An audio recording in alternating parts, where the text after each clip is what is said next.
Greetings, ladies and gentlemen, and welcome to this latest version of Tales from Outer Space, where I take an HFY story from somewhere around the internet and read it aloud for your enjoyment. All the relevant links are down below. Like, subscribe, and all that YouTube comf to help this video and channel grow. Anyways, as always, I hope that you enjoy. I would just like to thank the following Tier 5 patrons and channel members for supporting the channel: Datamagnet and Bob the Dragon. Thank you again. And now, on to the story. Trespassers, written by Allergoric. Our world. The Zas had declared. The Primarch has spoken, and it is so. No others could be permitted. The Primarch had ordained that the world was theirs. Trespassers would be exterminated. It was the way of things. The upstart satellites, little boxes of sensors in geosynchronous orbits, were destroyed.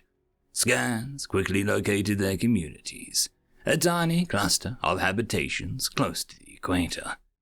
They had set themselves up on the surface, brazenly in the open, each separate site showing a hotspot on the display due to the emissions from their power plants. The biological diversity of the world was its prime asset, the reason they needed it. It were not due to harm it at all. Appropriate ordnance, precision munitions were selected and launched by the fleet. The missiles accelerated down, and the sites were turned into craters and rubble. They scanned. The power sources were gone, the structures flattened. 2 full battalions of infantry were dispatched to complete the process, to cleanse the place of any last vestiges of the intruders. Little could have survived the orbital bombardment, but it was necessary to check, just to be sure. They descended in landers that touched down a few IMU away from each place. The rounded craft disgorged the serried companies of troops that they carried and lifted away again, soaring into the air. The soldiers watched them depart and then set off in cautious lines, their weapons at the ready, scanning the wilderness for dangers. "Clear!" came back the reports as they advanced. They stopped at a little distance away from the remains of the villages had surveyed them, looking for signs of life, but the strikes seemed to have done their jobs. The places were shattered, gutted ruins torn into pieces by the bombardment. They were clad in pungent smoke, and some parts were still burning. No bodies, though. Villages was perhaps generous. Each site was centered in a long, crude hall, a homestead constructed from logs and rocks, with a few large ancillary structures dotted around it, and all the buildings circled by the beast-proof fence. Each site was surrounded by a mosaic of cleared pastures and fields, and out beyond those were primal forests, dark and dangerous and crawling with exotic organisms. Before the strikes hit, they were scattered wreckage now. Each site had possessed a small power plant housed in a plascrete structure, a landing pad on its outskirts, and a tall communications mast. A casual mix of primitive and modern was startling. And everything was ridiculously oversized, too. Doorways twice the normal proportions, fittings far above head height, wrecked vehicles the size of landers. It was like someone had gotten the scale wrong when they were built. The troops began to advance through the cleared ground, spreading out and peering around. An explosion! The squad went down, engulfed in a bright flash and pale smoke. The shrieks and cries of the injured overloaded the communications. Another unit began to fall back. It too was engulfed by explosions. It became clear they were deep among the scattering of hidden devices. They'd walked into a trap. A loud bang and a soldier crashed into the ground. "Cover!" yelled the squad leaders as their troops dropped to the mud or flung themselves into craters. More base thuds. Single rounds, no flashes, no obvious source. Soldiers fell, torn to pieces as shells ripped through them. As the leaders arose to urge their comrades onwards, they were targeted, picked off, kicked backwards by the force of the impact. Raising a head was suicide. The communicators were alive with chatter. It was the same at all of the sites. Explosions, booby traps, and horribly accurate fire. They were pinned, both battalions. They returned fire, of course, pouring rounds into the big structures and lobbing explosions, but they were shooting at shadows. Every few moments, an unseen cannon would roar again, and another Zash trooper, sometimes two if they were lined up, would fall. And when they did advance, more explosions would scythe through the brave attackers, scattering fragments of the corpses far and wide. And then the deadly accurate cannon would bark out again, their rounds blowing the tragic survivors to pieces. Weight of numbers carried it in the end, and although the casualties were appalling, a few scraps of platoons, foolhardy heroes all, were able to work their way to the structures and claim them, as though it mattered, for the Zas.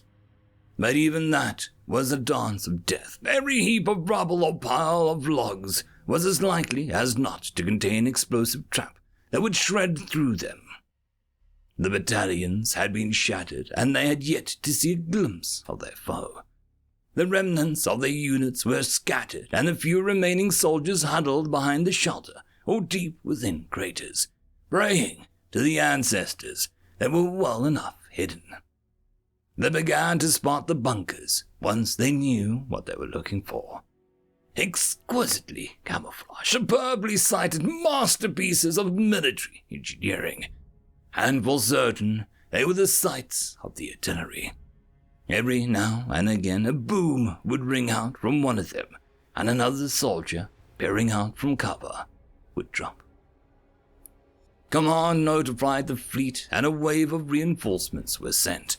A battalion of combat engineers, skilled and hardened professionals. The fresh troops assaulted the bunkers. They poured fire into them. Squads dashed forward to emplace breaching charges. They rarely made it. They tripped yet more hidden devices, evil instruments that threw out a spray of shrapnel, metal, and glass and stones that tore them into gory chunks. And to make it worse, the intensity of the foe's artillery fire suddenly increased as they drew close, with the rapid staccato bursts of the shells where previously there had been only single shots. The weight of the felicides cut through them, and there were bunkers that had been missed too, their occupants waiting until they'd passed and suddenly opening up with a deadly accuracy, catching them in a withering storm of crossfire. And even if they did get alongside the bunker, their breaching charges were pitifully inadequate. It was a fluke that they managed to crack an opening big enough to get inside at all, and that was mostly due to the damage caused by a lucky hit from the orbital bombardment. They cleared the way as best they could by flinging grenades.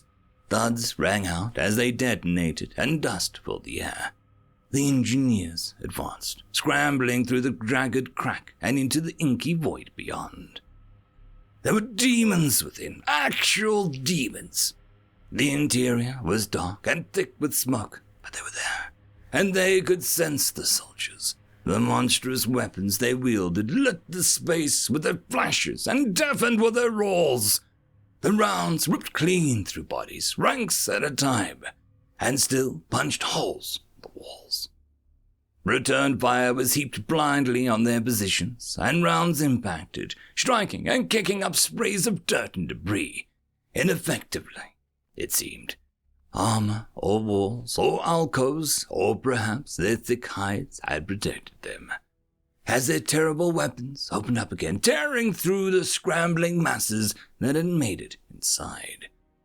The engineers charged, those behind stumbling over the smashed and writhing bodies of the first waves. They were on top of the monsters, surging into the cavernous space as more of their comrades scrambled through the breach and pressed forward. The demons uttered bellows and howls as they fell back into the darkness, firing with their huge guns and hacking at the masses of attackers with blades that glinted and flashed and split bodies, severing torsos clean in half and spattering trails of gore. A massive manipulator swept up a shrieking Zash trooper by its limbs and swung the poor unfortunate as a weapon. smashing swaths of its comrades aside before its mashed remains were hurled into the oncoming troops. More explosions ripped through the air, intensely loud and blindingly bright, shredding those nearby and rendering all within the structure senseless. Perception returned to those few that still lived. It was over. The demons were gone. They had accessed a hidden tunnel, an entrance to a subterranean network linking the bunkers together. The few who dared to peer inside could just make out a solid metallic door a little way in, firmly closed and blocking the progress. The engineers were broken, their companies decimated, the corpses piled high, and just a single empty bunker to show for their terrible sacrifice. Command notified the fleet, and a wave of armored reinforcements, supported by the hallowed ranks of the personal guard, was sent.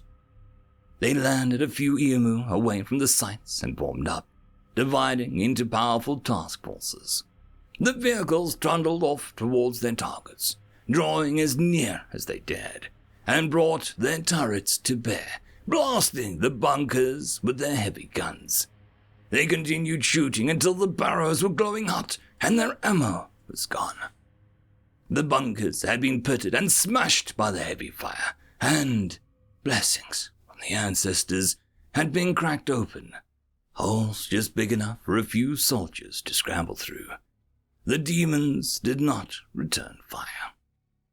The personal guard dismounted and advanced, slowly and cautiously, moving with precision from point to point. They formed teams around the jagged holes and lobbed every explosive they carried inside. After the intense thuds, they swung their weapons to bear and emptied near every magazine they carried too. Still, nothing. All the bunkers were empty. The demons were gone. They made their way inside. And then each bunker detonated, evaporated, consumed in a fiery blast that rolled outwards and tore up the ground. The shockwave crushed and mangled and flipped the heavy vehicles, scattering them like toys. The proud soldiers simply vaporized. No trace of them left. The sound hit a fraction later, a series of ear-bleedingly loud, ground-shaking kabangs that rolled and echoed between the hills. Craters deeper than those from the bombardment were all that remained. A few ragged, dazed, shocked survivors stumbled around amid the dust and smoke. The personal guard, as a military unit, had ceased to exist. The signals officer alerted Fleet Command. "We have intercepted a part of a hyperwave transmission originating from the surface," she announced. "I've had it translated." "Play it," ordered the Admiral. It was the demons. "We've been subjected to an unprovoked attack, an invasion, by an armed force of the Association of Zas," said the tiny voice of the translator. "This was lawfully granted to us. We have defended ourselves as best we can with as few weapons and supplies that we have at hand. Casualties are thankfully light, and we will continue to fight and resist to the best of our abilities. Though we are separatists, we are peaceful settlers, a few dozen simple farmers and miners." It continued, "We know nothing of the ways of war. We lack military training, any effective means of continued defense. We respectfully appeal to the Terran government, to our ancestral home, for immediate military assistance." The Admiral halted the playback. He had read the reports. He had seen the images and the shocking casualty lists. Heavy armored vehicles cracked open like eggs. Seasoned companies swept away. So many faces that would never to return. Friends of his, now and forever with the ancestors.